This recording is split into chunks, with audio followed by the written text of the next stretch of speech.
This is Media Watch. James Creedon's here. He's got the controversial paper in his hand called Charlie Hebdo. He's got the computer in front of him, and we're gauging reaction to what has happened. Just to bring you up to speed, if you don't know, there's been a petrol bombing of the offices of this satirical weekly, which regularly takes a pop at everybody. It's not just the Muslims or Prophet Muhammad, it's everybody. And obviously always in the news. Absolutely, Mark. We were talking about it last night, and who was to know that overnight there would be that reaction, that petrol bombing of their offices in Paris. I think it was a safe bet, to be honest. Well, if you go back to what we were saying last night, and it's true, in 2006 there was a precedent to this, and indeed Charlie Hebdo published this front-page cartoon of the Prophet Muhammad, in part to mark the 5-year anniversary since Jyllands, the Danish newspaper, Jyllands-Posten, published 12 editorial cartoons of the Prophet Muhammad. That sparked riots all over the world. Well, not all over the world, but in certain parts of the world, and 100 deaths. It was very serious. And they did that in terms of stating the case for freedom of speech. Charlie Hebdo's sort of done this in kind of a reaction to the Islamists gaining power in Tunisia as well. Absolutely. Yeah? So it's not entirely to mark that 5-year anniversary. There are other reasons too. But as you were saying, Mark, and if we have a look at some of the other front pages of this newspaper, Charlie Hebdo is known for being very irreverent, for being very provocative. This is a front page from last year showing the Pope around the time there was that controversy over whether or not contraceptives would be legalised. This is another. So that was a condom he was holding up. I should have pointed that out. Okay. It's not. That's the Pope Benedict holding up a condom. Exactly, which I doubt he's ever done in real life. Well, but there you go. So this is the kind of thing they do. And Dominic Strauss-Kahn in a tutu, that was more recent again. So their bread and butter is irreverence and it is satire. But I suppose the point being here, the Muslim faith doesn't allow representations of Muhammad or of God to take place. So it's especially provocative and especially, I suppose... There's nothing in Catholicism about the Pope holding a condom in a cartoon. But I mean, equally some Catholics might find that offensive, but it never seems to go towards an attack from any Catholic extremists on... And the debate about freedom of expression, I suppose, or freedom of speech, is that there should be no limits upon it. Yeah. By its very nature... That's what we say here in the West. By its very nature, there shouldn't be any limits at all. So it was an attempt to, I suppose, underline that issue. Now, just looking at some of the reaction, this is one of the cartoonists. His name is C-H-A-R-B, Sharp. He says real Muslims would not burn newspapers or burn newspaper buildings, I suppose. So he's pointing out that it's a very small minority. I think that's a good point to make. Indeed. A very good point to make. A colleague of mine who has an Arabic background here in the newsroom said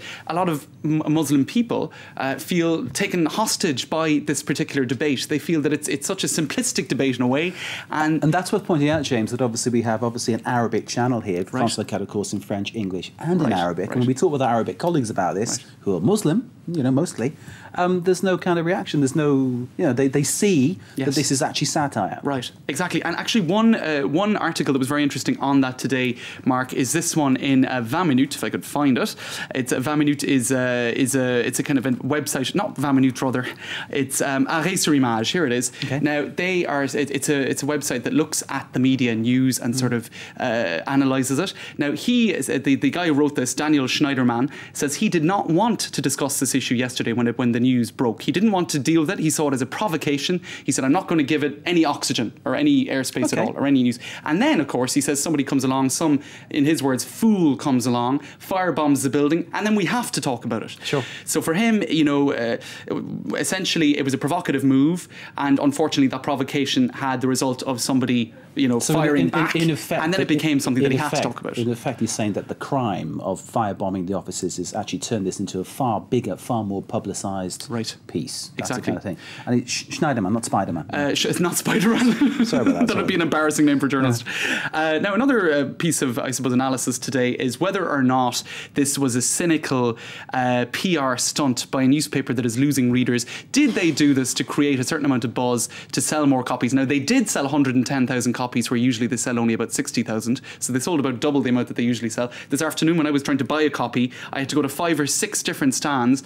It was sold out in most. It's worth pointing out though, Charlie Hebdo's been around for generations. Right. It's not something that's a kind of new paper that's struggling now. It's been around for a long, long time. It's pretty established since the 60s, in fact, and it has from its very beginning in the 60s. I think that's cynical lines a little bit. I think that's probably not the case. I don't think they were just doing it to fill the coffers, but it had, I suppose, the pleasant effect for them of filling their coffers. So in any case, it's an interesting debate. It's created an awful lot of upset, and trending on Twitter, of course. Trending on Twitter very much so, and this is quite a right-leaning journalist for the Le Figaro newspaper. He's saying this attack against Charlie Hebdo is an attack against France. So I suppose that's the sort of... And that's been reflected by politicians like Alain Juppé, Bertrand Delanoë, the socialist mayor of Paris as well, saying the same thing. What a lot of people have been saying is it's ironic that a newspaper like this that is left-wing, quite anti-establishment, has created almost a total, what would you say, a unison across the political establishment.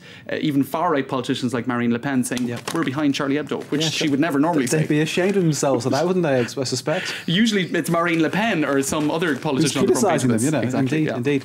James, thank you very much Mark. indeed. James Creedon there, as ever, with his slot we call Media Watch.